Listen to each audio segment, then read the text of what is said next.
Myanmar সীমান্তের ওপার থেকে শুক্রবার সকাল থেকে কোনো বিস্ফোরণের শব্দ শুনতে পায়নি কক্সবাজারের টেকনাফের সীমান্ত এলাকার লোকজন। একই সঙ্গে টানা ৩ দিন ধরে নাফ নদী সীমান্তের ওপারে দেখতে পাওয়া মিয়ানমারের জাহাজে শনিবার সকাল থেকে দেখা যাচ্ছে না। সেন্ট মার্টিন ইউনিয়নের ইপি সদস্য খোরশেদ আলম বলেন, শুক্রবার সন্ধ্যার দিকে নাফ নদী ও বঙ্গোপসাগরের নাইখাংদিয়া পয়েন্টে মিয়ানমারের অংশে জাহাজটি ছিল। এটি শনিবার সকাল থেকে আর দেখা যাচ্ছে না। রাতের যে কোনো সময় জাহাজটি চলে গেছে। একই সঙ্গে শুক্রবার সকাল থেকে শনিবার দুপুর ২:৩০ পর্যন্ত সীমান্তের ওই পার থেকে কোনো ধরনের বোমার ও গোলাগুলির শব্দ পাওয়া যায়নি। এর আগে বুধবার দুপুর থেকে নাফ নদীর টেকনাফ সদর ইউনিয়নের মৌলভীপাড়ার বিপরীতে মিয়ানমারের নিকটবর্তী দেখা যায় একটি বড় আকারের জাহাজ। এরপর বুধবার রাত ৯টা থেকে এবারে পাওয়া যায় বিস্ফোরণের বিকট শব্দ। এরপর থেমে থেমে শব্দ শোনা গেছে রাতভর।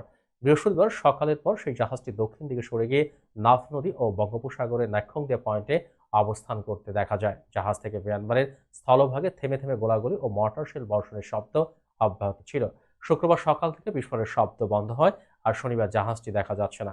টেকনাফ উপজেলা নির্বাহী কর্মকর্তা আদনান চৌধুরী জানিয়েছেন, মিয়ানমারের অভ্যন্তরীণ সংঘাত পর্যবেক্ষণ করা হচ্ছে। সার্ভিস ট্রলারগুলো বিকল্প পথে সেন্ট মার্টিন যাতায়াত করছে, পাঠানো হয়েছে খাদ্যপণ্য।